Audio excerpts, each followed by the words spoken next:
Nuevamente les damos la bienvenida, queridos amigos. Título de la lección 12: La fe del pacto. Esta es la versión para los maestros. Nuestro texto inicial se encuentra en Gálatas 3:11. Y que por la ley ninguno se justifica para con Dios, es evidente, porque el justo por la fe vivirá. Número 1. Panorama general. ¿Por qué la salvación debe ser un regalo? ¿Por qué solo alguien igual a Dios podría rescatar nuestra alma? ¿Qué hace de Abraham un gran representante de la fe? ¿Qué significa que la justicia nos es imputada o acreditada? ¿Cómo podemos apropiarnos de las promesas y la esperanza que se encuentra en la cruz? Más allá de lo que hagamos, nuestra naturaleza humana es pecaminosa e indigna en comparación con la pureza de la justicia de Dios. Al aceptar la muerte sustitutiva de Cristo en nuestro favor mediante el pacto, podemos ser dignos ante los ojos de Dios, y por más que Dios nos purifique, nos cambie, nos moldee hasta llegar a reflejar su imagen, siempre debemos tener a Jesús como nuestro perfecto sustituto. Esta es la esencia del Evangelio y nuestra gran esperanza, nuestra esperanza del pacto. Comentarios. Antes que se pudiera ratificar el nuevo pacto, había que derramar sangre. Por lo tanto, como habían quedado asentado y predicho en los archivos de las profecías mesiánicas, esa sangre vivificante que brotó del Calvario hizo válido el nuevo pacto. Reflexiones del Calvario. Definitivamente necesitamos que la gracia divina nos purifique, que nos libre de la presunción y de la pecaminosidad inherentes, que, aunque prácticamente forman parte de nosotros, no necesitan dominarnos. ¿Y quién no anhela ser librado de los celos mezquinos, las envidias, la amargura, la ira y la astucia que causan una culpa inherente en todos nosotros? Todo esto y más es lo que Dios hará por su pueblo del pacto, si tan solo cumplen el pacto y descansan en él y en sus promesas. Su situación es ciertamente seria. No pueden limpiarse a sí mismos del pecado. Proverbios 20:9. Y ninguna obra de la ley los capacitará jamás para comparecer ante Dios justificados. Romanos 3:20, Gálatas 2:16. De ahí que la expiación, para lograr en favor de los pecadores lo que debía hacerse, era necesario que la hiciera otra persona en favor de ellos. Cristo es completamente abnegado, incluso en la muerte. Él es el medio para que regresemos a Dios. A través de él tenemos acceso al Padre. Efesios 2:18. Un acceso del que hemos de apropiarnos por la fe en él. Capítulo 3, verso 12. A quien Dios lo ofreció como un sacrificio de expiación que se recibe por la fe en su sangre. Romanos 3:25. La fe de Abraham, primera parte. Qué asombroso que el Antiguo Testamento, a menudo considerado el máximo ejemplo en lo que al legalismo respecta, en realidad sea la máxima expresión de la promesa del pacto de salvación por medio de la fe. En Génesis 15:6 podemos ver esto en el famoso versículo: «Y creyó a Jehová, y le fue contado por justicia». Esto, por supuesto, hablando de Abraham, todavía no había sido llamado Abraham. El hebreo es claro: Abraham creyó en el Señor, es decir, no solo creía que existía, sino que además creyó en sus promesas, incluso en las que parecían imposibles, como la que algún día sería el padre de una gran nación. ¿Y qué decir de otras promesas de Dios que parecen imposibles? Como por ejemplo, que nosotros, siendo pecadores, podemos ser considerados justos e incluso ser justificados a la vista de Dios. Hablando de creer en lo imposible. La fe de Abraham, segunda parte. La fe se come el maná y no deja ni un bocado para que se críen gusanos. La fe de Abraham logró llevar filas de camellos y rebaños de ovejas de Harán a Canaán. Era una fe que podía clavar la estaca de la tienda en un suelo extraño o enrollar la lona. Es una fe práctica, activa, viva, de entre semana y de todos los días. Hablaré de manera muy amplia y sencilla y diré que necesitamos una fe de pan y queso, una fe que crea en Dios, que alimenta a los cuervos, nos enviará nuestro pan de cada día, una fe que no viva en el ámbito de la ficción, dijo el famoso predicador Spurgeon. Descansemos en las promesas. ¿Cómo puede la deidad arriesgar tanto en favor de la humanidad?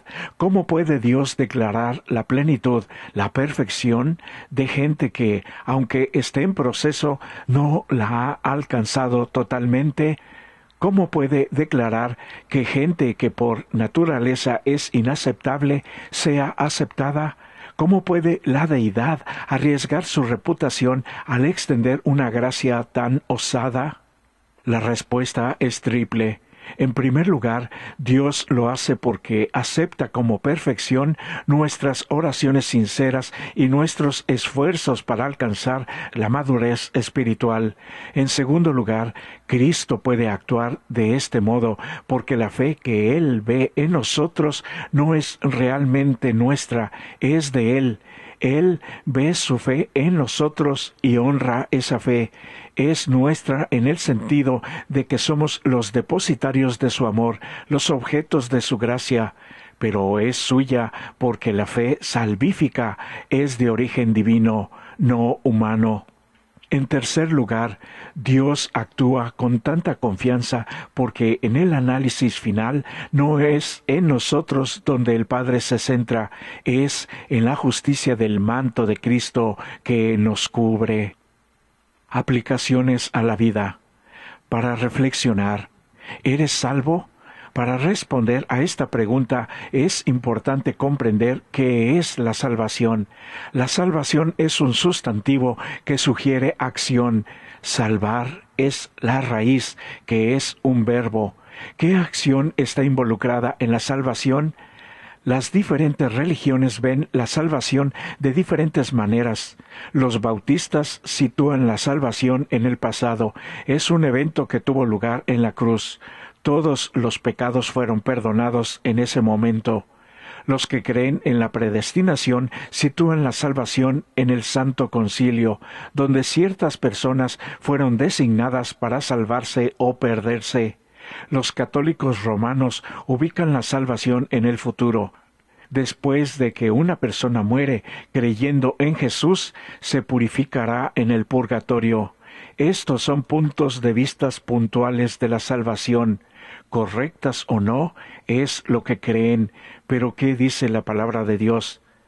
Todo esto significa que la salvación tiene lugar en un momento determinado. Sin embargo, los cristianos tienen una visión lineal de la salvación. La salvación tiene pasado, presente y futuro. Es un proceso, una serie de actos divinos y respuestas humanas. Dios sabía desde el principio que Adán y Eva lo rechazarían. De todos modos, los creó con libre albedrío, porque los amó, y les dio la capacidad de elegir entre el bien y el mal, de mostrar si lo amarían o no. No serían de ninguna manera robots. Asumió la responsabilidad de rectificar el pecado que ellos habían introducido.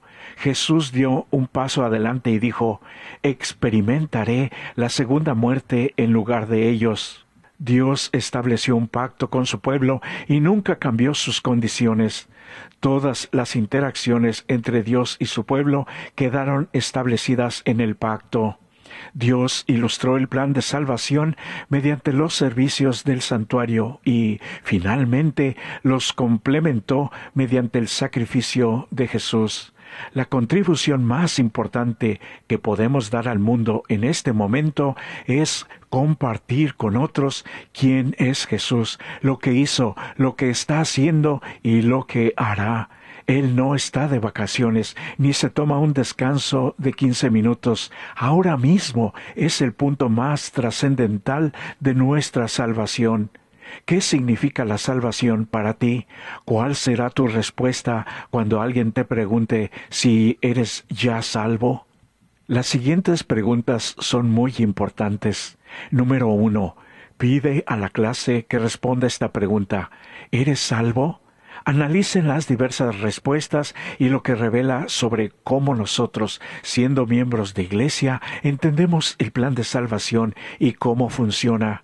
¿Por qué los cristianos parecen tener problemas con esa pregunta? Número 2. Una famosa escritora ha dicho que Dios nos ama a cada uno como si fuéramos el único ser humano existente sobre la tierra. ¿Qué nos enseña eso sobre el amor de Dios? Reflexiona sobre las implicaciones de esta idea y por qué transmite tanta esperanza. Número 3.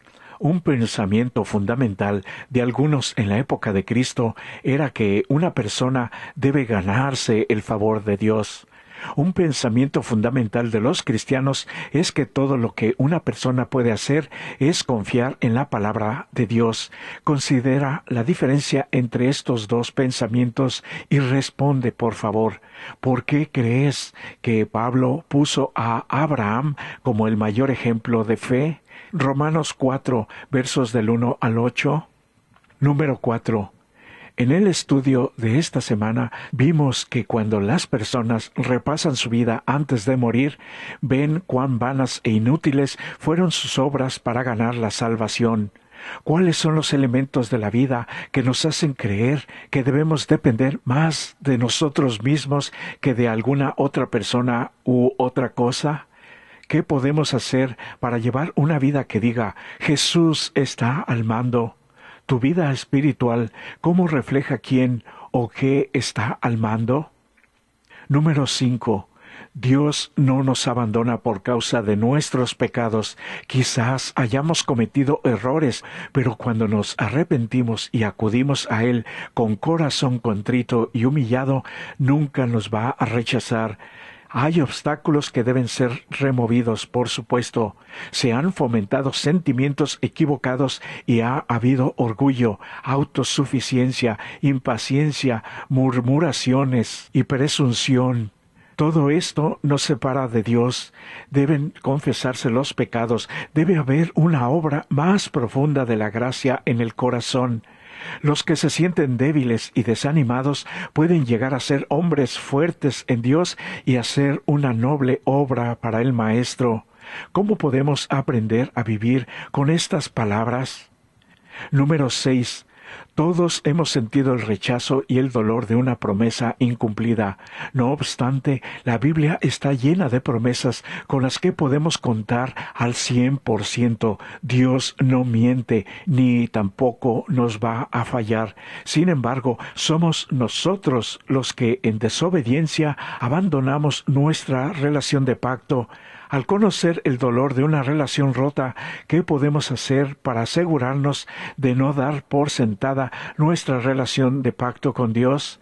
¿Te has puesto a pensar cómo se siente Dios cuando le rechazamos, cuando le negamos y desobedecemos su bendita palabra? Número 7. Jesús se sacrificó a sí mismo porque nosotros teníamos una deuda imposible de pagar. ¿Por qué Dios no podía simplemente perdonar la deuda? Sí, piensa en esto. Si Dios mismo no pudo hacer esto, cancelar la ley de amor que gobierna todo su gobierno, ¿por qué los seres humanos tan frescos y tranquilos dicen que ya fue abrogada o cancelada? Es increíble. ¿Significa que de alguna manera Dios está sujeto a su propia ley? ¿O hay algo más grande y que sirve como un ejemplo para nosotros, además de que Dios cuando habla en serio, nunca está bromeando? Pero nosotros nos dejamos llevar por cuestiones humanas influenciadas por el enemigo. Número 8. En Primera de Pedro, capítulo 1, versos 18 y 19, el autor escribe que la sangre de Cristo rescató a sus oyentes de la vida absurda que heredaron de sus antepasados. Estaba escribiendo estrictamente sobre la redención del castigo futuro, o también se refería al impacto de este hecho sobre la vida que llevaban sus oyentes en ese momento. Por favor, analicen esto. Número 9. Génesis capítulo 15, verso 6 declara que la fe de Abraham en el Señor fue contada como justicia. En la actualidad, la mayoría asocia la fe o la creencia con el asentimiento, con una afirmación solamente intelectual o a una lista de doctrinas o proposiciones, pero nunca como si fuera algo en serio, como si tuviéramos otras opciones, cuando en realidad no hay más. Es a esto a lo que se hace referencia aquí. ¿Por qué? Si no es así, ¿qué parte de nuestra relación con Dios ocupan tales creencias, entre comillas, correctas acerca de Dios? Definitivamente, todas estas presunciones están equivocadas. Por eso, querido amigo y amiga, hoy es una nueva oportunidad de creer a nuestro Dios, creer en la seriedad de su pacto que ha hecho con nosotros y nosotros con Él. Tan es así que no podía abrogar ni cancelar su bendita ley de amor, porque de otra manera así podría haber evitado que muriera su Hijo amado. Pero tanto fue el amor de Dios que al no haber otro camino tuvo que sacrificar a su Hijo. El Dios Todopoderoso tenía que doblegarse ante los requerimientos de un pacto. Mi pregunta para ti, querido amigo y amiga: ¿nos doblegaremos ante los requerimientos de este bendito pacto? ¿Entregaremos ya nuestra vida totalmente a Dios, así como Jesús y nuestro querido Padre Eterno entregó todo por amor a este pacto en el que estamos involucrados tú y yo y todo el mundo, lo quiera o no? Y que solamente aquellos que lo tomemos en serio veremos nuestro saldo positivo en el día del juicio venidero. Deseo para ti y para mí que al conocer todo esto, mis queridos, podamos tomar las mejores decisiones.